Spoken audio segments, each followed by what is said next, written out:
जैसे एक सेंटेंस है इवन वाला, एक सेंटेंस है देन वाला। जैसे पहला सेंटेंस देखो, even he agrees they won't let him go, और दूसरा सेंटेंस है he received an SMS then he left for the town.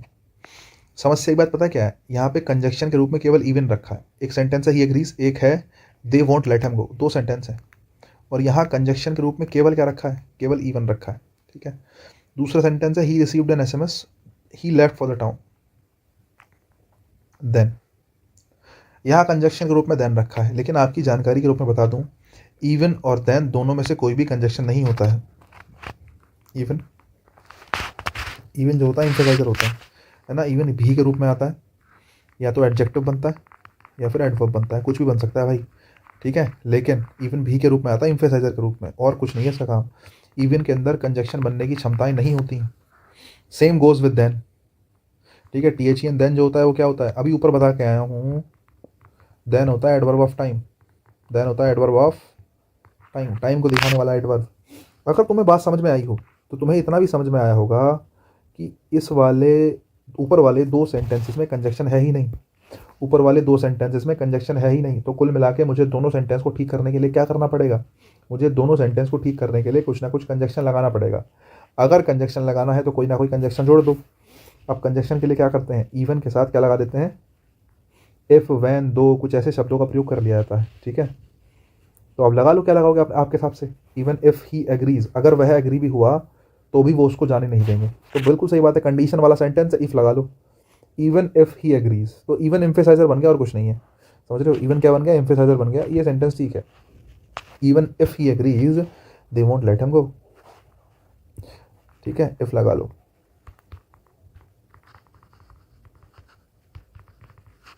Next देखो, ही रिसीव्ड एन एसएमएस, उसने एक एसएमएस रिसीव किया, then he left for the town, उसके बाद वो टाउन के लिए निकल गया। अब मैंने कहा देन से तो काम चलेगा नहीं, कुछ और लगाना पड़ेगा। तो क्या कंजक्शन लगा सकते हैं, सोचो कि उसने एक एसएमएस रिसीव किया ही लेफ्ट फॉर द टाउन, और उसके बाद वो टाउन के लिए चला गया। क्या करें, देखो देन तो नहीं आ सकता, समझ रहे हो नहीं, कि तुम सोचो खाली देन का यूज़ करके तुम काम चला लो, देन तो नहीं आ सकता, कुछ ना कुछ तो लगाना ही पड़ेगा। क्योंकि खाली देन जो है वो तो एडवर्ब ऑफ टाइम का काम करेगा। क्या कर सकते हैं, एंड लगा लो यार, कुछ नहीं आ रहा तो, क्योंकि दोनों काम साथ में ही होंगे almost. He received an SMS, उसने एसएमएस रिसीव किया और वो टाउन के लिए निकल गया। एसएमएस आया और टाउन के लिए निकल गया, कुछ मैसेज आया होगा, कोई खबर होगी, तुरंत टाउन चला गया। दोनों काम ऑलमोस्ट साथ में, एसएमएस आया तुरंत निकल गया, तो आपने एंड लगा दिया, सेंटेंस ठीक है। देन नहीं आएगा, एंड आ जाएगा, इतना सही है बस जानने के लिए तो, ठीक है। चलो नेक्स्ट देखो, अरे वाह, शानदार, जिंदाबाद, जबरदस्त। ये बहुत शानदार टेबल है भाई, आपका काम करेगी, बहुत शानदार, मज़ा आ जाएगा आपको। देखो भाई, आपकी जानकारी के लिए बता दें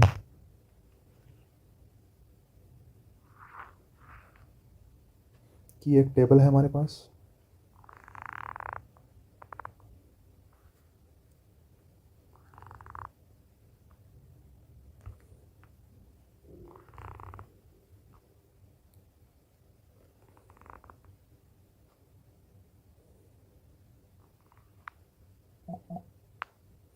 बहुत बढ़िया टेबल हो गई हमारी कंप्लीट साहब। देखो ज़रा, अब हम ज़रा कंजक्शन देख लें, ज़रा कौन सा कंजक्शन कैसे यूज़ होता है। देखो ये सारे एक जैसे हैं, मैं आपको बता दूँ, समझ रहे हो। अगर तुम्हें कभी रिजल्ट दिखाने की ज़रूरत पड़ रही है कि तुम्हें रिजल्ट दिखाना है, तो रिजल्ट दिखाने के लिए देयर फोर का यूज़ करो, सो का यूज़ करो, हैंस का यूज़ करो, कोई दिक्कत नहीं है। रिजल्ट अगर दिखाना है, क्या दिखाना है तुम्हें, सेंटेंस में रिजल्ट दिखाने के लिए कंजक्शन चाहिए। तुम्हें ऐसा लग रहा है कि कोई ना कोई रिजल्ट तुम दिखा रहे हो, तो रिजल्ट दिखाने के लिए देयर फोर लगा लो, सो लगा लो, हैंस लगा लो, कोई फ़र्क नहीं पड़ता। तीनों में से किसी का भी यूज़ कर लो, लेकिन रिजल्ट के लिए इन तीनों में से किसी का यूज़ करना है, मान लिया, ठीक है। Same goes with what, result opposite हो। अगर कोई अपोजिट रिजल्ट हो कि पढ़ाई तो करी फिर भी पास नहीं हुआ, समझे, या फिर पढ़ाई नहीं करी फिर भी पास हो गया। अपोजिट रिजल्ट दिखाना है तो येट का यूज़ कर सकते हैं, बट का यूज़ कर सकते हैं, स्टिल का यूज़ कर सकते हैं, और नेवर द लेस का यूज़ कर सकते हैं। चारों कंजक्शन सेम है, इनमें कोई फ़र्क नहीं है, समझे, चारों कंजक्शन सेम है, कोई फ़र्क नहीं है इनमें, ठीक है। नेक्स्ट देखो, अगर तुम्हें रीज़न दिखाना है किसी चीज़ का कि रीज़न ऐसा क्यों हुआ, तो रीज़न दिखाने के लिए एज यूज़ कर सकते हो, बिकॉज यूज़ कर सकते हो, सिंस यूज़ कर सकते हो, फोर यूज़ कर सकते हो। As, because, since, for, as, because, since, for का यूज़ किया जा सकता है, ठीक है। नेक्स्ट देखो, अगर अपोजिट रीज़न दिखाना है, क्या दिखाना है, अपोजिट रीज़न, तुम्हें क्या दिखाना है कि कोई रीज़न है लेकिन अपोजिट रीज़न है, तो अपोजिट रीज़न दिखाने के लिए though, although, while, where as और हाउ एवर का यूज़ किया जा सकता है। ये सारे शब्द क्या दिखाते हैं? अपोजिट रीज़न दिखाते हैं। सारे के सारे शब्द क्या दिखाते हैं? अपोजिट रीज़न दिखाते हैं। ये बड़ी काम की टेबल है, बड़ी शानदार, आपको मज़ा आ जाएगा इसको पढ़ के। ठीक है, अब आपको सेंटेंस में कैसे पता चलेगा कि क्या बात हो रही है? रीज़न दिखा रहे हो, क्या दिखा रहे हो, क्या नहीं दिखा रहे हो, इस बारे में सेंटेंस में कैसे पता चलेगा? जानने के लिए देखते रहिएगा। ठीक है, आगे दिखाते हैं आपको। जैसे मैंने एक पहला सेंटेंस लिया, he got late because he had miss the bus. He got late because he had miss the bus. अब जरा एक बात बताओ, देखो जहाँ जहाँ जब हम कंजक्शन का यूज़ करते हैं ना बच्चे, तो कंजक्शन अपने बाद वाले सेंटेंस के लिए आता है, पहले वाले के लिए नहीं आता, हमेशा ध्यान रखना। ये जो कंजक्शन आया इस सेंटेंस के लिए आया है। कंजक्शन जो आया है अपने तुरंत बाद वाले सेंटेंस के लिए आया होता है। यहाँ बिकॉज लगाया तो बिकॉज इसके लिए आया है, इस वाले सेंटेंस के लिए। अब देखो ये वाला सेंटेंस है क्या? ही गॉट लेट, वो लेट हो गया क्योंकि ही मिस द बस, क्योंकि उसने बस को मिस कर दिया था। अब क्या हो सकता है बताओ? उसका लेट होना क्या है और उसका बस का मिस होना क्या है? देखो, बस, ही हैड मिस द बस क्योंकि उसने बस मिस कर दी, ये चीज़ उसका रीज़न है। और उसका रिजल्ट क्या आया? उसका रिजल्ट आया कि वो लेट हो गया। समझ रहे हो? उसका रिजल्ट क्या है? वो लेट हो गया। अब एक चीज़ है, तुम कहोगे सर तुम्हें कैसे पता चला, है ना? तुम्हें कैसे पता चला? अच्छा एक बात बताओ, दो एक्शन अगर हो रहे हैं, कहीं रीज़न हो रहा है, एक एक्शन है रीज़न, एक एक्शन है रिजल्ट, है ना? रीज़न और रिजल्ट, मुझे बताओ पहले कौन सा होगा? रिजल्ट पहले आएगा या उसके पीछे का कोई रीज़न होगा उसके बाद रिजल्ट आएगा? भाई रिजल्ट हमेशा बाद में आएगा, है ना? और रीज़न जो होगा वो हमेशा पहले हुआ होगा। जो रीज़न वाला एक्शन है वो पहले होगा और रिजल्ट वाला एक्शन बाद में होगा। गलत कह रहा हूँ सही कह रहा हूँ, जल्दी बताओ। सोच के देखो, मैंने कहा एक सेंटेंस में दो एक्शन हुए, एक में रीज़न है कि वो एक्शन क्यों हुआ, उसके बाद उसका रिजल्ट आया कि ये होने की वजह से ये हो गया। तो हमेशा रीज़न वाला एक्शन पहले हुआ होगा, रिजल्ट वाला एक्शन बाद में हुआ होगा, है ना? अगर तुम समझदार हो, अगर तुम समझदार हो तो जो एक्शन बाद में होता है उसको वर्ब की सेकंड फॉर्म से दिखाते हैं और जो पहले होता है उसको हेड प्लस वर्ब की थर्ड फॉर्म से दिखाते हैं। सही कह रहा हूँ गलत कह रहा हूँ? जल्दी बताओ, सोच के देखो। जो एक्शन पहले हुआ होता है उसको हेड प्लस वर्ब की थर्ड फॉर्म से, पहले मतलब सबसे पहले, सबसे पास्ट में जो हुआ, सबसे पहले जो हुआ वो हेड प्लस वर्ब की थर्ड फॉर्म।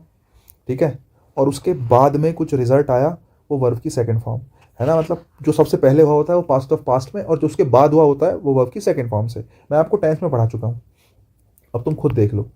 हेड मिस्ड लिखा है, हेड मिस्ड, हेड मिस्ड मतलब सबसे पहले ये काम हुआ, मतलब सबसे पहले काम हुआ मतलब पहले बस छूटी है, पहले बस छूटी है।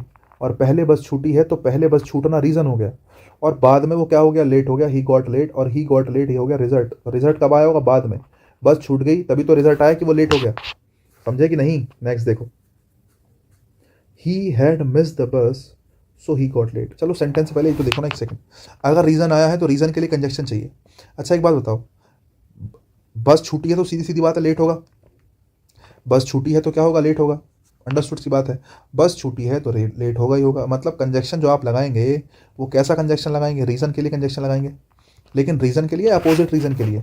अरे रीज़न सेम है, समझ रहे हो? रीज़न क्या है? सेम रीज़न है। लेट हुआ है क्योंकि बस छूटी है, बस छूटी है क्योंकि लेट हुआ है। तो बाद में क्या है? रीज़न आया और रीज़न के लिए कंजक्शन चाहिए और रीज़न अपोजिट नहीं है। अपोजिट तो तब होता है कि भाई उसकी बस छूट गई फिर भी वो टाइम पे पहुंच गया, तो ये अपोजिट हो गई बात, है ना? लेकिन अपोजिट नहीं है, रीज़न है ना? वो भी अपोजिट नहीं है, कैसा है? सेम रीज़न है। और रीज़न के लिए कंजक्शंस क्या है मेरे पास? देख लो, एज लगा लो, बिकॉज लगा लो, सिंस लगा लो, फोर लगा लो, कुछ भी लगा लो भाई। मैंने क्या लगा रखा? बिकॉज लगा रखा है। क्या बिकॉज गलत है? सही है। बिकॉज भाई बिल्कुल सही है, बिकॉज बिल्कुल सही है और सेंटेंस भी बिल्कुल क्या है? सही है, कोई गलती नहीं है। लेकिन इसी सेंटेंस को मैंने ऐसे लिख दिया, देखना ज़रा, सेम सेंटेंस को थोड़ा बदल के लिखा गया। कैसे? ही had miss the bus so he got late. अब मैं आपसे पूछूं क्या ये सेंटेंस ठीक है?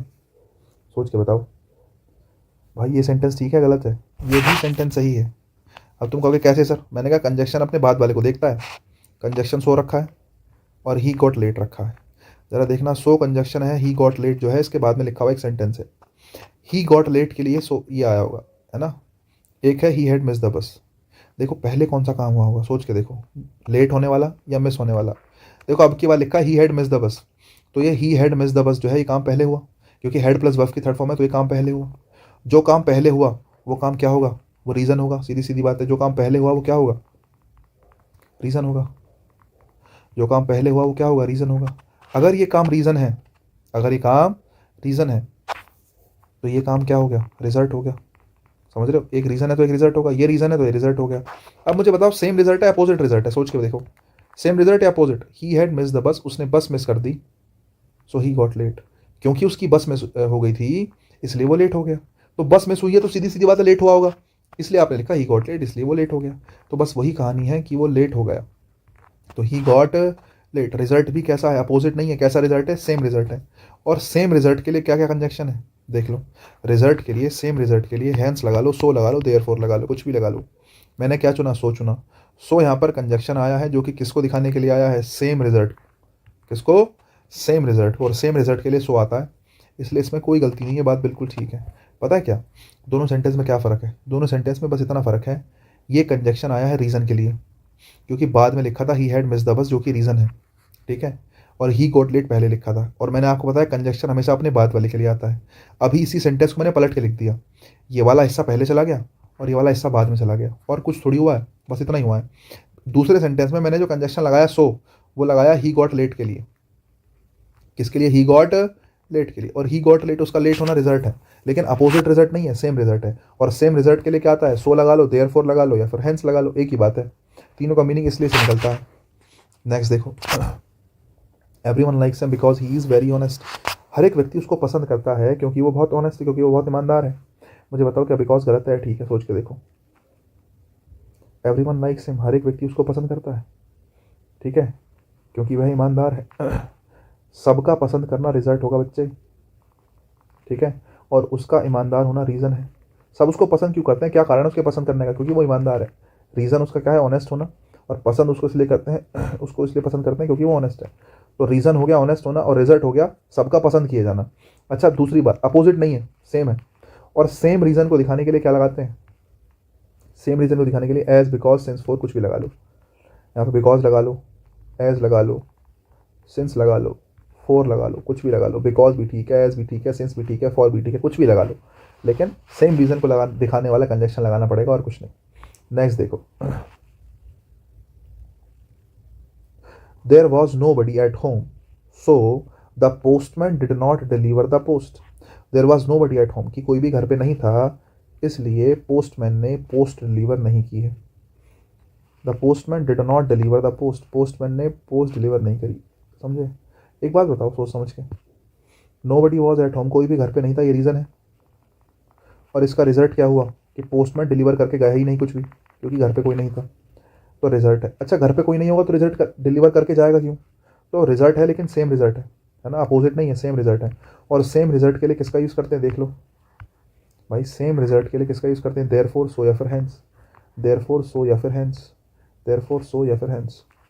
सॉरी, सो ठीक है, चाहो तो क्या लगा सकते हो, देयरफॉर लगा सकते हो, चाहो तो हैंस लगा सकते हो, चाहो तो देयरफॉर लगा सकते हो, ठीक है, तीनों ही ठीक है, कोई समस्या नहीं है। हैंस लगाओ, देयरफॉर लगाओ, सो लगाओ, कोई दिक्कत नहीं, कोई समस्या नहीं, कोई आफत नहीं। तो मुझे लगता है थोड़ा बहुत कंजक्शन का खेल आपके समझ में आना शुरू हो गया होगा। मुझे लगता है आपको बात समझ में आ रही है, मैं उम्मीद करके चल रहा हूँ कि आपको बात समझ में आ रही है। ये टेबल बड़े काम की है, इसको थोड़ा सा ध्यान रख लोगे ना भाई, बहुत मज़ा आ जाएगा आपको, बता रहा हूँ, बहुत मज़ेदार टेबल है, बहुत मज़ेदार। आपको काम आ जाएगी कि किसके बदले क्या आ सकता है, किसका क्या काम है, ये आपके अच्छे से काम आएगी, ठीक है। चलो भाई आगे चलते हैं।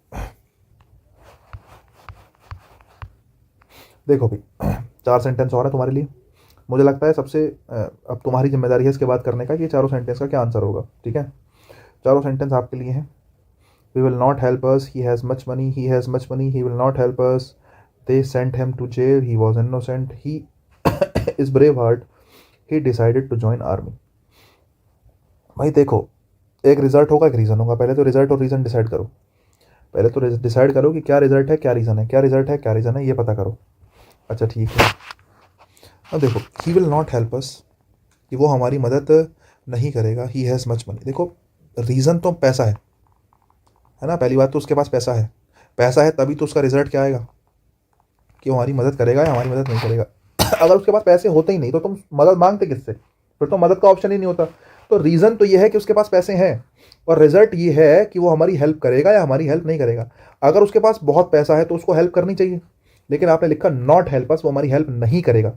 अगर नहीं करेगा तो रिजल्ट है ना, जो भी रिजल्ट है, यहाँ पे रीज़न है और यहाँ पे मेरा कंजक्शन आएगा। तो अब ज़रा सोच के बताओ, कंजक्शन तो आएगा, लेकिन कंजक्शन आएगा किसके लिए, ही हैज़ मच मनी, है ना, ही हैज़ मच मनी के लिए, मतलब कंजक्शन आएगा रीज़न के लिए।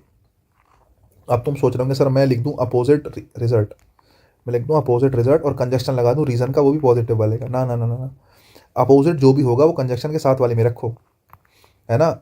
ये सोचो ही विल नॉट हेल्प अस, वो हमारी मदद नहीं करेगा। इसका मतलब क्या है कि उसके पास पैसे नहीं होने चाहिए, लेकिन उसके पास पैसे हैं।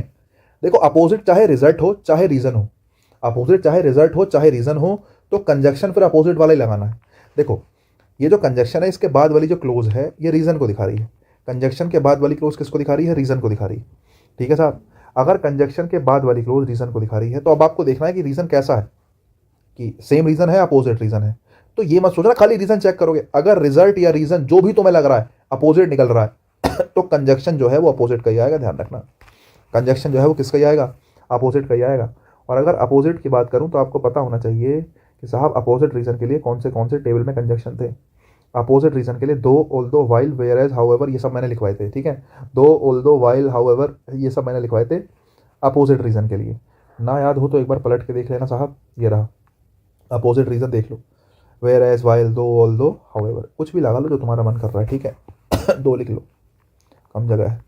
ठीक है, ही विल नॉट हेल्प अस दो ही हैज़ मच मनी, क्योंकि वो हमारी मदद नहीं करेगा हालांकि उसके पास बहुत पैसे हैं। तो अगर अपोजिट वाली सिचुएशन है तो चाहे रिजल्ट अपोजिट लग रहा है तुम्हें, चाहे तुम्हें रीज़न अपोजिट लग रहा है, बात एक ही है, आंसर जो आएगा वो अपोजिट वाला ही आएगा। फिर नेक्स्ट देखो, ही has much money he will not help अस, फिर से सेम चीज़ है, ही हैज़ मच मनी, उसके पास बहुत पैसे हैं, उसके पास बहुत पैसे उसके पास पैसे होना रीज़न है, और उसका मदद ना करना क्या है, रिजल्ट है, या करना रिजल्ट है। मदद करेगा तो रिजल्ट, ना करेगा तो रिजल्ट। लेकिन पैसे होना अलग बात है और मदद करना अलग बात है। पैसे होंगे तो मदद करेगा, लेकिन आपने कहा मदद नहीं करेगा, तो इसका मतलब रिजल्ट तो है लेकिन कैसा रिजल्ट है, अपोजिट है। हालांकि रीजन अपोजिट कह लो तो एक बात है, रिजल्ट अपोजिट कह लो तो एक बात है, कोई फर्क नहीं पड़ेगा। अगर अपोजिट वाली सिचुएशन बन गई तो कंजक्शन भी फिर अपोजिट वाला ही आएगा। कंजक्शन चाहिए अपोजिट रिजल्ट का, कंजक्शन चाहिए इसका अपोजिट रिजल्ट का, और अपोजिट रिजल्ट के लिए बट, येट, स्टिल, नेवरदलेस लिखवाए थे। बट, येट, स्टिल और नेवर द लेस। अगर बात समझ में आई हो तो दूसरे वाले में क्या लिख दूं, बताओ, बट ही लिख लो। ठीक है, but he will not help us, he has much money but he will not help us. Next देखो, they sent him to jail, उन्होंने उसको जेल भेज दिया। ही वॉज इनोसेंट, उसका इनोसेंट होना अलग चीज़ है और जेल में भेज जाना अलग। कौन सा रीज़न है, कौन सा रिजल्ट है, बताओ ज़रा भाई वो इनोसेंट होना उसका रीज़न है ना, जेल में तो बाद में गया होगा ना, पहले तो इनोसेंट है, इनोसेंट होना रीज़न है, और रिजल्ट क्या है, रिजल्ट है कि उसको जेल भेज दिया। लेकिन अगर इनोसेंट था तो रिजल्ट जेल जाना चाहिए था, जेल जाना नहीं चाहिए था अगर इनोसेंट था तो। या फिर मैं कहूँ जेल चला गया तो उसको गिल्टी होना चाहिए था, लेकिन गिल्टी तो है नहीं, इनोसेंट है। तो रीज़न तो है लेकिन कैसा रीज़न है, रीज़न है अपोजिट, और कंजक्शन चाहिए अपोजिट रीज़न के लिए। और अगर अपोजिट रीज़न के लिए कंजक्शन चाहिए तो तुम्हें बताया है क्या आता है अपोजिट रीज़न के लिए, though, although, while, whereas, however, though, although, while, whereas, however, ये सब आते हैं। और अगर ये सब आते हैं तो किसका यूज़ करोगे, दो, हाउ एवर लगा लो, however, they sent him to jail, however he was innocent, कि उन्होंने उसको जेल भेज दिया, बहरहाल वो क्या था, इनोसेंट था। नेक्स्ट देखो, he is a brave heart he decided to join army, he is a brave heart he decided to join army, उसका ब्रेव हार्ट होना रीज़न है, तभी उसने डिसाइड करा है आर्मी ज्वाइन करना। ये मेरा क्या है, रिजल्ट है, ये मेरा क्या है, रिजल्ट है। ये रीज़न हो गया, ये मेरा रिजल्ट हो गया। अच्छा, रीज़न रिजल्ट दोनों सेम है, ब्रेव हार्ट है तभी तो आर्मी में जा रहा है, बहादुर आदमी तो आर्मी में जाते हैं, ब्रेव हार्ट है तभी आर्मी में जा रहा है। तो रीज़न भी कैसा है, पॉजिटिव है, सिमिलर रीज़न है। तो सेम रीज़न को दिखाने के लिए हमारे पास आता है एज, बिकॉज, सिंस, या फिर फोर। ठीक है, एज, बिकॉज, सिंस या फिर फोर। ठीक है, तो यहाँ पे कुछ भी लगा सकते हो तुम, एज लगा सकते हो तो ठीक है, बिकॉज लगा सकते हो तो ठीक है, सिंस लगा सकते हो तो ठीक है, लेकिन यहाँ पे फोर ठीक नहीं होगा, ध्यान रखना। पहले सेंटेंस में तुम फोर नहीं लगा सकते, फोर गलत है। हालांकि फोर भी किसको दिखाता है, रीज़न को दिखाता है, सेम रीज़न को दिखाता है फोर। तो यहाँ पे तीनों ठीक है लेकिन फोर ठीक नहीं है, बता दूं आपकी जानकारी के लिए। अब तुम्हारे दिमाग में सवाल उठना चाहिए, बोले सर ऐसी क्या बात हुई, अभी तक तो तुम कह रहे हो सब एक दूसरे की जगह आ जाएंगे, अभी आप कह रहे हो कि यहाँ पे फोर नहीं आ सकता। भाई बिल्कुल सही बात कह रहा हूँ मैं, ध्यान से सुनो क्यों ऐसा हुआ। यहाँ से तुम्हें सीखने के लिए बहुत कुछ मिलेगा, एलिमिनेशन में बहुत मदद मिलेगी। देखो, कंजक्शन दो टाइप के होते हैं, सबऑर्डिनेट कंजक्शन, कोऑर्डिनेट कंजक्शन। देखो सबऑर्डिनेट कंजक्शन की खासियत होती है वो सेंटेंस के शुरू में और बीच में दोनों जगह आ सकता है। सबऑर्डिनेट कंजक्शन देखो, सेंटेंस के बीच में आया, सेंटेंस की शुरुआत में आया। सबऑर्डिनेट कंजक्शन शुरू में और बीच में दोनों जगह आ सकता है। यहाँ तुम्हें काम आएगा सबऑर्डिनेट कोऑर्डिनेट का। यहाँ तुम्हें पहचान बहुत जरूरी है। अगर पहचान नहीं आती होगी तो यहाँ गलती करोगे, 100% गलती करोगे। सबऑर्डिनेट कंजक्शन सेंटेंस के बीच में भी आ सकता है, सेंटेंस की शुरुआत में भी आ सकता है, बिल्कुल सही है।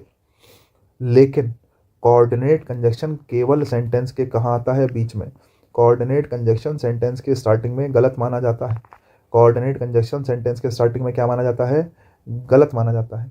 दूसरी बात, सबऑर्डिनेट कंजक्शन जब जब सेंटेंस के बीच में आया होगा उससे पहले कॉमे का प्रयोग नहीं होता। सबऑर्डिनेट कंजक्शन से पहले कॉमे का प्रयोग नहीं होता अगर वो बीच में आया है। देखो, अगर शुरुआत में आ गया तो दो सेंटेंस को अलग करने के लिए तो कॉमा लगाना पड़ेगा ना। एक सेंटेंस ये लिखा, एक सेंटेंस ये लिखा, दोनों को अलग कैसे करोगे? बीच में कंजक्शन तो है नहीं, कंजक्शन तो शुरू में लिखा है। अगर कंजक्शन शुरू में लिखा है तो कॉमा लगेगा, तो क्या लगेगा? कॉमा लगेगा। लेकिन सबऑर्डिनेट कंजक्शन अगर बीच में रखा है तो कॉमे की कोई आवश्यकता नहीं है। ये बात तुम्हें ध्यान रखनी है, ठीक है। दूसरी बात, कोऑर्डिनेट कंजक्शन जब जब आता है अपने से पहले अगर दो सेंटेंसेस को जोड़ रहा है, कोऑर्डिनेट कंजक्शन अगर दो सेंटेंसेस को जोड़ रहा है तो अपने से पहले क्या जरूर लेगा? कॉमा जरूर लेगा, ध्यान रखना। और बाकी कोऑर्डिनेट कंजक्शन सेंटेंस के स्टार्टिंग में नहीं आता। कोऑर्डिनेट कंजक्शन हमेशा सेंटेंस के कहाँ आता है? बीच में आता है। ये बात तुम्हें पता होनी चाहिए। चारों पॉइंट बहुत इंपॉर्टेंट है साहब। ये आपको एलिमिनेशन में बहुत मदद करते हैं। किताबों में लिखा नहीं मिलता इतनी बात, ठीक है। देखो जरा, when I open the door the wind came in, subordinate conjunction है, सेंटेंस के स्टार्टिंग में आ सकता है और जब जब आएगा तो बीच में कॉमा आएगा, ठीक है। वही सेम चीज़, द विंड केम इन शुरू में रख दिया और सबऑर्डिनेट कंजक्शन बीच में आ गया। देखो, the wind came in when I open the door, sentence बिल्कुल ठीक है क्योंकि सबऑर्डिनेट कंजक्शन सेंटेंस के बीच में भी आ सकता है। सबऑर्डिनेट कंजक्शन सेंटेंस के बीच में भी आ सकता है, बीच में आया। और जब जब सबऑर्डिनेट कंजक्शन सेंटेंस के बीच में आता है कॉमे की ज़रूरत नहीं होती है और कॉमा लगा भी नहीं है। देखो, सेंटेंस ठीक है। अब नेक्स्ट देखो, Ram help the poor man and he also gave him some money. Ram help the poor man, Ram ने गरीब आदमी की सहायता करी। He also gave him some money, उसने उसको कुछ पैसे भी दिए, ठीक है। आपने एंड लगाया। एंड कैसा कंजक्शन है? कोऑर्डिनेट कंजक्शन है। कोऑर्डिनेट कंजक्शन सेंटेंस के बीच में आता है, बिल्कुल सही सेंटेंस है। कोऑर्डिनेट कंजक्शन अगर दो सेंटेंसेस को जोड़ रहा हो तो पंक्चुएशन मार्क के रूप में उससे पहले कॉमा का यूज़ भी करते हैं। कॉमा जरूरी आता है उसके साथ। हालांकि एसएससी में कॉमा वगैरह की गलती या फिर ऐसे एग्जाम्स में, जनरल एग्जाम्स में कॉमे वगैरह की गलती में बहुत ज़्यादा ध्यान नहीं दिया जाता। टीचिंग एग्जाम्स वगैरह में पूछ लेता है, पंक्चुएशन जनरली नहीं पूछता। तो कॉमे की कोई खास दिक्कत नहीं है, लेकिन इतना ध्यान रखना, कोऑर्डिनेट कंजक्शन हमेशा कहाँ आता है? कोऑर्डिनेट कंजक्शन हमेशा सेंटेंस के कहाँ आता है? बीच में आता है। अगर तुम्हें बात समझ में आ गई हो कि कोऑर्डिनेट कंजक्शन सेंटेंस के बीच में आया और सेंटेंस ठीक है, तो एक चीज़ जरा ये भी देखना, मैंने इसी सेंटेंस को बदल के ऐसे लिखा, and he also gave him some money, Ram help the poor man. ये सेंटेंस बिल्कुल गलत है। क्यों? क्योंकि एंड सेंटेंस के शुरू में आ गया और एंड कैसा कंजक्शन है? Coordinate conjunction. कोऑर्डिनेट कंजक्शन का प्रयोग सेंटेंस के स्टार्टिंग में नहीं किया जा सकता। यही कारण है कि सेंटेंस नंबर 4 गलत है, समझे। और ऊपर का पहला, दूसरा, तीसरा बिल्कुल क्या है? सही है। इस नियम का ध्यान रखना। अगर तुम्हें बात समझ में आ गई हो तो जरा यहाँ देखो, मैंने आपसे कहा कि भाई 4 चीज़ें हैं। कितनी चीज़ें हैं? 4। एज ठीक है, बिकॉज ठीक है, सिंस ठीक है, फोर ठीक नहीं है। हालांकि तीनों का मतलब चूंकि से होता है। चूंकि वह बहादुर है इसलिए उसने आर्मी डिसाइड करा जाना। चूंकि वह बहादुर है इसलिए उसने आर्मी जाना डिसाइड करा। लेकिन कंजक्शन रख रहे हो सेंटेंस के स्टार्टिंग में, और सेंटेंस के स्टार्टिंग में केवल सबऑर्डिनेट कंजक्शन आता है। एज क्या है? सबऑर्डिनेट कंजक्शन ठीक है, बिकॉज सबऑर्डिनेट कंजक्शन ठीक है, सिंस सबऑर्डिनेट कंजक्शन ठीक है, लेकिन फोर कैसा कंजक्शन है? Four coordinate conjunction. और कोऑर्डिनेट कंजक्शन सेंटेंस के स्टार्टिंग में नहीं आते, इसलिए यहाँ पे फोर का प्रयोग करना गलत होगा। गलत गलत गलत। आई थिंक बात समझ में आ गई होगी। नेक्स्ट सेंटेंस देखो, let's not go on foot. Let's not go on foot कि भाई पैदल नहीं चल के नहीं जाते हैं। ऑन फुट मतलब पैदल पैदल चल के जाना। Let's not go on foot कि पैदल नहीं जाते हैं यार। वी आर ऑलरेडी लेट, क्योंकि हम ऑलरेडी लेट हैं। क्योंकि हम ऑलरेडी लेट हैं इसलिए पैरों पर चल के नहीं जाते हैं। आप ये कहना चाह रहे हो, ठीक है। देखो, वी आर ऑलरेडी लेट जो है ना, ये क्या हो सकता है? वी आर ऑलरेडी लेट जो है, ये मतलब ऐसा मान के चलो कि रीज़न है आपका, है कि नहीं? क्या है आपका? ये रीज़न है, ठीक है। क्योंकि हम ऑलरेडी लेट हैं इसलिए पैरों पर चल के नहीं जाते, ठीक है।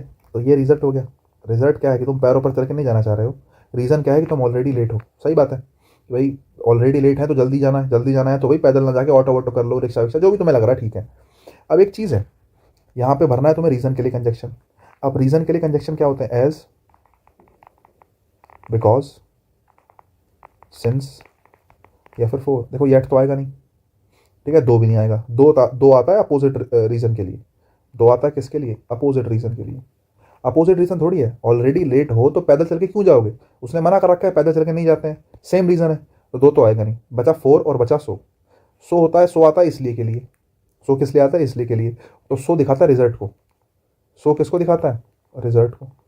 तो रिजल्ट को दिखाता है 100, तो 100 भी नहीं आएगा, समझ रहे हो?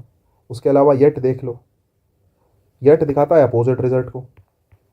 येट किसको दिखाता है? अपोजिट रिजल्ट को। अगर अपोजिट रिजल्ट है तो भी बात गलत है साहब। बचा क्या? 4। अब तुम कहोगे सर एज बिकॉज सिंस 4 कुछ भी नहीं है। मैंने कहा तो है तो सही 4, 4 हमारा आंसर है, 4 लगा दो, 4 ही हमारा आंसर है। और किसका यूज करोगे? 4 का। Let's not go on foot for we are already late, for we are already late. तो पहले वाले में अगर आंसर चुनने की बात करूं तो पहले में आंसर बनेगा 4। ठीक है साहब। मैंने कहा मैंने ऑप्शन थोड़े और डिफिकल्ट कर दी, 4 बिकॉज एज, 4 बिकॉज एज। देखो ये तीनों तो काट ही नहीं मैंने कहा 2 नहीं आएगा, 100 नहीं आएगा, येट नहीं आएगा, 4 बिकॉज और एज। अब तुम्हें पता है रीजन को दिखाने के लिए कंजक्शंस क्या होते हैं? एज होता है, बिकॉज होता है, सिंस होता है, 4 होता है। और सब के सब का मतलब चूंकि है, सब के सब का मतलब क्या है? चूंकि है। अब तुम कहोगे सर 4 भी सही है, चूंकि दिखा रहा है, बिकॉज भी सही है, एज आ रहा है, एज भी सही है। क्यों सही है? क्योंकि बीच में कंजक्शन लगाना है। अगर बीच में कंजक्शन लगाना है तो बीच में तो कोऑर्डिनेट कंजक्शन भी सही होता है, बीच में सबऑर्डिनेट कंजक्शन भी सही होता है। तो बोले सर 4 जो है वो कोऑर्डिनेट कंजक्शन है, और बिकॉज और एज क्या है? सबऑर्डिनेट कंजक्शन है, और बीच में तो दोनों सही होते हैं। तो बी ऑप्शन में तो सर बिकॉज एज 4 तीनों सही होंगे। नहीं, मैंने इसलिए दिया है क्वेश्चन जानबूझ के, भाई कॉमा लगा हुआ है, देखना जरा ध्यान से कॉमा, और कॉमा सबऑर्डिनेट कंजक्शन से पहले नहीं लगता, इसलिए अब भी आंसर क्या ही बनेगा? दूसरे का आंसर भी, या बी वाला ऑप्शन में भी आंसर 4 ही बनेगा। आंसर केवल क्या बनेगा? 4 बनेगा। रीजन क्या है? रीजन ये है कि कॉमा लगा है, कॉमा लगा है मतलब सबऑर्डिनेट कंजक्शन से पहले कॉमा आता ही नहीं। जब जब सबऑर्डिनेट कंजक्शन बीच में आता है उससे पहले कॉमा नहीं आता। यही कारण है कि आपने किसका यूज किया है? 4 का यूज किया है। आई थिंक तो बात समझ में आई होगी भाई आपको। नेक्स्ट देखो भाई, कुछ पेयर हैं जो मैंने साथ में लिख रखे हैं जो तुम्हें ध्यान रखने हैं, ठीक है? जैसे बोथ का पेयर बनता है किसके साथ? एंड के साथ। बिटवीन का पेयर बनता है एंड के साथ। नो सुनर के साथ क्या आता है? देन आता है। अदर के साथ क्या आता है? देन आता है। रेदर के साथ क्या आता है? देन आता है। एल्स के साथ क्या आता है? बट आता है। लेस्ट के साथ हमें मॉडल लगाना पड़ता है एक, और मॉडल किसका लगाते हैं? कौन सा मॉडल लगाते हैं? शुड लगाते हैं। लेस्ट के साथ क्या लगाते हैं? शुड लगाते हैं, ठीक है? इसके बाद देखो, दो या ऑल्दो कई बार आ जाता है सेंटेंस में, दो या ऑल्दो, दोनों की मैं बात करता हूँ। दो या ऑल्दो के साथ हो सकता है कॉमा लगाओ, ठीक है? हो सकता है येट का यूज हुआ हो सकता है कॉमा और येट दोनों लिखे हैं, तीनों ही ठीक है, कोई समस्या नहीं है। दो ऑल्दो के साथ येट आ जाता है। येट यहाँ पे कंजक्शन नहीं है, कभी तुम सोचना कि दो ऑल्दो एक कंजक्शन हो गया, येट भी एक कंजक्शन हो गया। येट यहाँ पे एडवर्ब के रूप में आ जाता है बच्चे, ठीक है? तो दो ऑल्दो के साथ येट का प्रयोग सही माना जाता है, याद रखना। सच के साथ या तो एज आता है या फिर सच के साथ दैट आता है। इस बारे में चर्चा मैं कर चुका हूँ, पहले पढ़ा चुका हूँ, सच के साथ कब एज आएगा कब दैट आएगा। रिलेटिव प्रोनाउन में मैंने आपको पढ़ाया था सच के साथ एज दैट, हालांकि आज भी पढ़ाऊंगा, टेंशन ना लो। हार्डली स्कार्सली, हार्डली स्कार्सली के साथ पेयर बनता है किसका? दोनों का, दोनों की बात कर रहा हूँ। हार्डली स्कार्सली होते भी सेम ही है, मुश्किल से कमी से, है ना? व्हेन या फिर बिफोर, ठीक है? हालांकि दोनों में फर्क होता है, व्हेन कब आएगा बिफोर कब आएगा, लेकिन तुम्हें इतना नहीं सोचना है, तुम्हें व्हेन या बिफोर में से कुछ भी लगा देना है, और तुम्हारे पेपर में दोनों में से एक ही होगा। हार्डली स्कार्सली के साथ पेयर आया होगा तो दोनों में से एक का ही होगा, या तो व्हेन का या बिफोर का, ठीक है? वेदर के साथ हमेशा और आता है, वेदर के साथ हमेशा क्या आता है? और आता है। तो ये कुछ इंपॉर्टेंट पेयर्स हैं जो तुम्हें ध्यान रखने हैं, सीधे सीधे ध्यान है, सीधे सीधे काम आएंगे। बोथ के साथ एंड, बिटवीन के साथ एंड, नो सुनर के साथ देन, अदर रेदर के साथ देन, एल्स के साथ बट, लेस्ट के साथ शुड, दो ऑल्दो के साथ येट, सच के साथ एज या दैट, हार्डली स्कार्सली के साथ व्हेन या बिफोर, वेदर के साथ और। इन चीज़ों को ध्यान रखना। नेक्स्ट देखो, दे वर्क हार्ड लेस्ट, कहीं भी लेस्ट आ जाए तो मॉडल क्या आएगा? मॉडल आएगा should. They work hard lest they should not fail again. Next देखो, the man ran fast lest he miss the bus, lest he miss the बस। देखो लेस्ट ही मिस द बस गलत है, एक तरीका है lest he should, lest he should miss the bus. Lest का मतलब पता क्या होता है? लेस्ट का मतलब होता है कहीं ऐसा ना हो, कहीं ऐसा ना हो। तो लेस्ट नेगेटिव शब्द होता है, इसमें ऑलरेडी ना आया हुआ होता है, तो लेस्ट के साथ वाले सेंटेंस में नॉट का प्रयोग करने की जरूरत नहीं है। लेस्ट के अगले सेंटेंस में नॉट का यूज करने की आवश्यकता नहीं है। क्या रीजन है? कि लेस्ट के साथ, लेस्ट का जो मीनिंग है उसमें ऑलरेडी ना या नॉट आया होता है, तो इसमें कोई समस्या नहीं। बाकी मिस्ड काट के क्या लिख सकते हो? शुड मिस लिख सकते हो। क्या लिख सकते हो? Should miss. The man ran fast lest he should miss the bus. पता क्या, एक चीज ध्यान रखना, मैं तुम्हें बताता हूँ बड़े काम की। लेस्ट के साथ इस वाले सेंटेंस में तुम चाहो तो शुड ना भी लगाते तो भी काम चल जाता, पता है? एक तरीका ये भी हो सकता था, लेस्ट ही मिस द बस। देखो लेस्ट के साथ शुड आए या ना आए, अगर शुड आया तो अच्छी बात है, लेकिन शुड नहीं आया तो हमेशा लेस्ट के साथ वर्ब की फर्स्ट फॉर्म रखी जाएगी। लेस्ट के साथ हमेशा वर्ब की कौन सी फॉर्म रखी जाती है? First form. और इसमें एस ई एस कभी नहीं लगेगा, ध्यान रखना। चाहे ही आया हो, या वी आया हो, चाहे शी आया हो, चाहे इट आया हो, चाहे सब्जेक्ट सिंगुलर हो, चाहे सब्जेक्ट प्लूरल हो, लेस्ट के साथ जो वर्ब रखी जाती है ना, हमेशा वर्ब की फर्स्ट फॉर्म में रखी जाती है। जैसे ही है तो ही मिस होगा या ही मिसेज होगा, सोच के देखो। ही मिसेज द बस, ठीक है, तो मिस तो होता ही नहीं। अगर ही के साथ देखूं तो ही के साथ तो सिंगुलर वर्ब आती है ना, और वर्ब को सिंगुलर बनाने के लिए एस या ई एस लगाना पड़ता, लेकिन नहीं लगेगा। ये प्रेजेंट सब्जेक्टिव मूड है। प्रेजेंट सब्जेक्टिव मूड में वर्ब को हमेशा प्लूरल रखा जाता है, चाहे सब्जेक्ट सिंगुलर हो चाहे सब्जेक्ट प्लूरल हो। लेकिन तुम्हें नहीं समझना इतना, तुम्हें तो इतना याद रखना है, मॉडल लगा है तो शुड लगाओ, मॉडल नहीं लगा है तो वर्ब की फर्स्ट फॉर्म रखी जाएगी, जो कि हमेशा किस किस रूप में होगी? Always plural. वर्ब की फर्स्ट फॉर्म होगी हमेशा किस रूप में? हमेशा प्लूरल रूप में रखी जाएगी, ध्यान रखना, ठीक है। चलो बढ़िया। दो आया, दो के साथ बट आया, याद रखना, दो के साथ बट लगाएगा वो। ऑल दो या दो के साथ बट लगा के देगा, भटकना नहीं है, किसका यूज करो? यट का।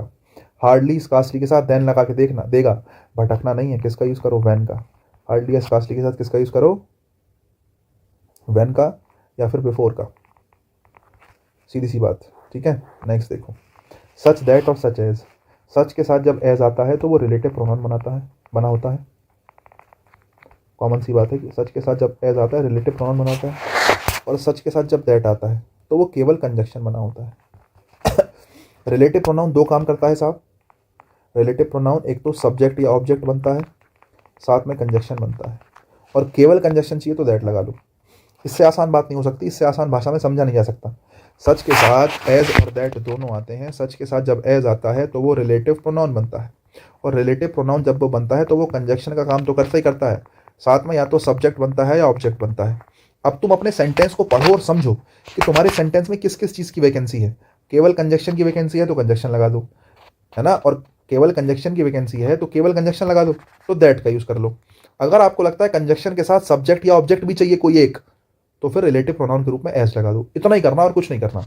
देखो, it is such a question that even teachers got confused. ये एक ऐसा क्वेश्चन है कि टीचर्स भी कंफ्यूज हो गए। It is such a question, एक sentence, even teachers got confused, teacher got confused, sentence ये भी पूरा, teachers got confuse, teacher confuse हो गए। ये एक ऐसा क्वेश्चन है, समझे। दो सेंटेंस पूरे हैं, बस दो सेंटेंस को जोड़ने के लिए क्या चाहिए? कंजक्शन। तो सच के साथ क्या आ गया? दैट आ गया। अगला सेंटेंस देखो, it is such a question, एक सेंटेंस ये हो गया। कन्फ्यूजेज इवन टीचर्स, जो किसको कंफ्यूज करता है? टीचर्स को भी कंफ्यूज करता है। कन्फ्यूजेज वर्ब है, और वर्ब का ऑब्जेक्ट क्या है? टीचर्स। वर्ब का ऑब्जेक्ट क्या है? टीचर्स। वर्ब और वर्ब का क्या है? ऑब्जेक्ट है। सब कुछ तो तुम्हारे पास है लेकिन सब्जेक्ट नहीं है। कन्फ्यूजेज वर्ब का सब्जेक्ट है? नहीं है। एक तो सब्जेक्ट चाहिए, दो सेंटेंस को जोड़ने के लिए कंजक्शन चाहिए और सब्जेक्ट चाहिए। कंजक्शन और सब्जेक्ट दोनों चाहिए तो रिलेटिव प्रोनाउन रख लो। तो हमने दैट की जगह क्या रख लिया? एज रख लिया। इतना ही तो करना, और क्या करना है। He is such a nice person as never tells lie.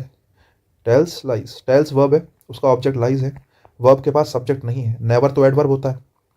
Verb को अपना सब्जेक्ट चाहिए, और साथ में दो सेंटेंस जोड़ने के लिए क्या चाहिए?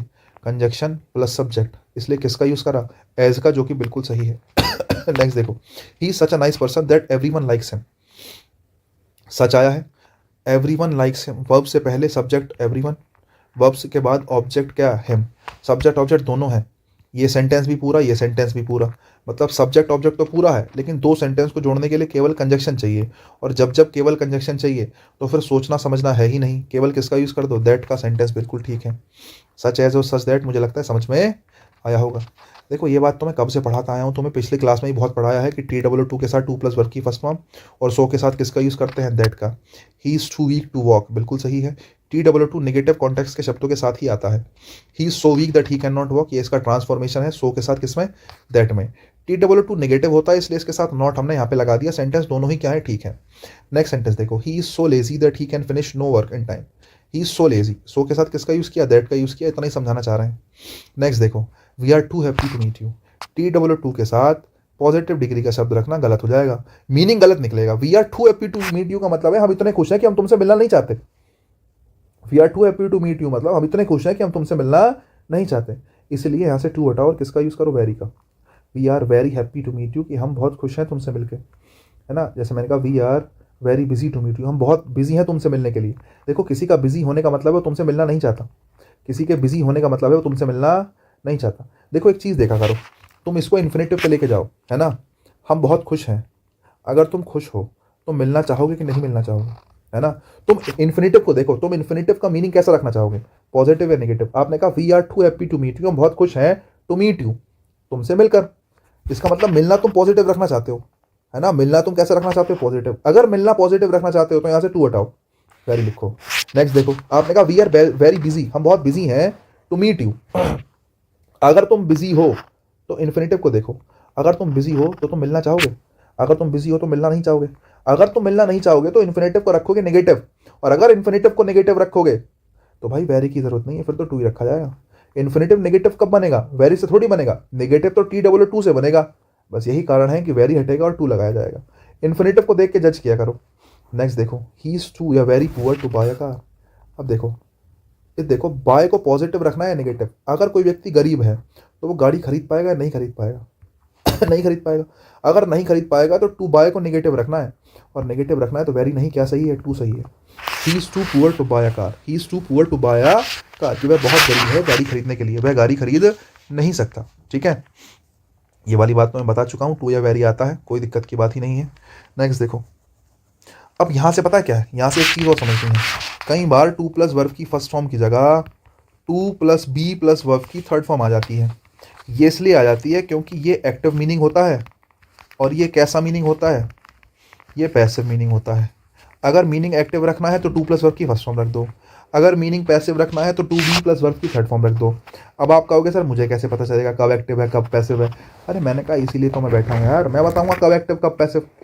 मैं हूँ तो सही, कब एक्टिव कब पैसिव मैं बताऊंगा, कोई दिक्कत की बात नहीं है। ध्यान से सुनो, this bag is too heavy to lift, ये सेंटेंस गलत है बच्चे, और ये सेंटेंस सही है। यहाँ पर टू लिफ्ट का प्रयोग गलत है, टू लिफ्ट का प्रयोग गलत है। टू लिफ्ट की जगह आएगा to be lifted. This bag is too heavy to be lifted, ये सेंटेंस सही है। अब ऐसी क्या मजबूरी पड़ गई कि टू लिफ्ट की जगह टू बी लिफ्टेड करा, है ना, टू लिफ्ट की जगह टू बी लिफ्टेड करा। भाई मजबूरी बस इतनी सी पड़ी है क्या, कि इन्फिनेटिव को अपना एक्शन करने वाला डूअर नहीं मिला। इन्फिनेटिव को अपना एक्शन करने वाला क्या नहीं मिला, डूअर नहीं मिला। समझाता हूँ, एक सेंटेंस देखो ये वाला, I want to go there. To go क्या है, इन्फिनेटिव है। अरे इन्फिनेटिव में वर्ब आई होती है ना, to go, infinitive to plus verb की फर्स्ट फॉर्म, इसमें वर्ब आई है। वर्ब क्या आई है, गो। अगर गो वर्ब है तो गो है तो वर्ब ही ना, और वर्ब हमेशा ढूंढती है एक्शन करने वाले को। वर्ब मतलब क्या, verb is an action word, verb हमेशा एक्शन करने वाले को ढूंढेगी। इन्फिनेटिव टू गो लिखा, इससे पहले कौन एक्शन कर सकता है साहब, आई। तो I want to go there मतलब जाने का काम कौन करेगा, आई करेगा। I want to play this game, मैं इस गेम को खेलना चाहता हूँ। टू प्ले, खेलने का काम कौन करेगा, आई करेगा। तो इन्फिनेटिव को अपना डूअर मिल गया, यहाँ भी डूअर मिला यहाँ भी डूअर मिला। जरा देखना, I want you to go there, मैं चाहता हूँ तुम वहां पे जाओ। अब की बार इन्फिनेटिव क्या है, टू गो है। अब की बार इन्फिनेटिव क्या है, टू गो है। अब टू गो से पहले दो लोग रखे हैं, यू और आई। कई बार एक से ज्यादा डूअर मिल जाते हैं, कई बार एक से ज्यादा डूअर मिल जाते हैं। अगर एक से ज्यादा डूअर मिल जाए तो ऐसी सिचुएशन में इन्फिनेटिव हमेशा अपने पास वाली डूअर को पकड़ता है। तो टू गो का एक्शन यू भी कर सकता है, तुम भी जा सकते हो, और जहां मैं भी सकता हूं। लेकिन इन्फिनेटिव कभी भी दूर वाले डूअर को नहीं पकड़ेगा, इन्फिनेटिव अपने पास में देखेगा, मेरे पास में कौन रखा है, टू गो के पास में रखा है यू, टू गो के पास में रखा है यू, और इसका डूअर कौन ही हो जाएगा, यू हो जाएगा। अब की बार आई डूअर नहीं है, यू डूअर है। मीनिंग निकाल लो, I want you to go there, मैं चाहता हूं तुम वहां पर जाओ, मैं चाहता हूं तुम वहां पर जाओ। तो जाने का काम कौन करेगा, तुम करेगा। यही रीजन है कि ये सेंटेंस भी ठीक है। अब तुम कहोगे सर इसमें बताया क्या आपने, बताया मैंने ये बच्चे कि अगर इन्फिनेटिव को अपना डूअर मिल जाए सेंटेंस में, अगर इन्फिनेटिव को सेंटेंस में ढूंढने पर अपना डूअर मिल जाए तो वो कैसा मीनिंग रहेगा, एक्टिव रहेगा। अगर इन्फिनेटिव को अपना डूअर कहीं सेंटेंस में ढूंढने पर नहीं मिलेगा तब आपको पैसिव मीनिंग रखना पड़ेगा। टू गो का डूअर कौन था, आई था, इसलिए इन्फिनेटिव एक्टिव वॉइस में रखा गया। टू प्ले का डूअर कौन था, आई था, इसलिए इन्फिनेटिव को एक्टिव में रखा गया। यहां भी एक्टिव यहां भी एक्टिव। टू गो का डूअर यू था, इसलिए इसको एक्टिव में रखा गया। लेकिन जरा देखना, टू लिफ्ट, टू लिफ्ट मतलब उठाना, उठाने का काम कौन करेगा, heavy two is a bag. क्या उठाने का काम करने के लिए कोई व्यक्ति है शुरू में, बताओ कौन है, कौन करेगा उठाने का काम, क्या उठाने का काम बैग कर लेगा, बैग खुद को उठा लेगा, पॉसिबल है। अरे टू लिफ्ट इन्फिनेटिव के पास डूअर ही नहीं है, और अगर इन्फिनेटिव के पास डूअर नहीं है तो उसको एक्टिव नहीं किस में रखना पड़ेगा, पैसिव वॉइस में। यही कारण है कि सेंटेंस में टू लिफ्ट गलत है और to lifted, to be lifted क्या है, सही है। नेक्स्ट सेंटेंस देखो, जैसे मैं एक सेंटेंस देता हूं ये वाला, this offer is too good to believe. ये ऑफर जो है बहुत ज़्यादा अच्छा है, टू बिलीव मतलब विश्वास करने के लिए, इतना अच्छा है कि इस पर विश्वास नहीं कर सकते। अब देखो टू बिलीव या टू बी बिलीव्ड, ध्यान से देखो। अब मुझे देखो, मैं तो कह रहा हूँ इन्फिनेटिव भी ठीक है, लेकिन बिलीव करने के लिए सब्जेक्ट है। बिलीव कौन करेगा, गुड बिलीव करेगा, टू बिलीव करेगा, इस बिलीव करेगा या ऑफर बिलीव करेगा। अरे बिलीव तो कोई व्यक्ति करेगा ना, बिलीव करने के लिए कोई पर्सन रखा हुआ है, कोई पर्सन नहीं है सेंटेंस में। और अगर कोई पर्सन है ही नहीं तो बिलीव करने का एक्शन करेगा कौन, बिलीव करने का एक्शन कोई नहीं कर सकता, इसका एक्शन करने वाला है ही नहीं शुरुआत में। और अगर एक्शन करने वाला शुरुआत में नहीं है तो सेंटेंस एक्टिव में नहीं, किसमें बनेगा, पैसिव में। तो टू बिलीव नहीं आएगा, टू बी बिलीव्ड। क्या आएगा, to be believed, to be believed. बहुत बढ़िया। एक लास्ट सेंटेंस देखो, ये अच्छा सेंटेंस है, भारी भी है, ठीक है। He is too intelligent to deceive. वह इतना इंटेलिजेंट है कि उसको धोखा नहीं दिया सकता।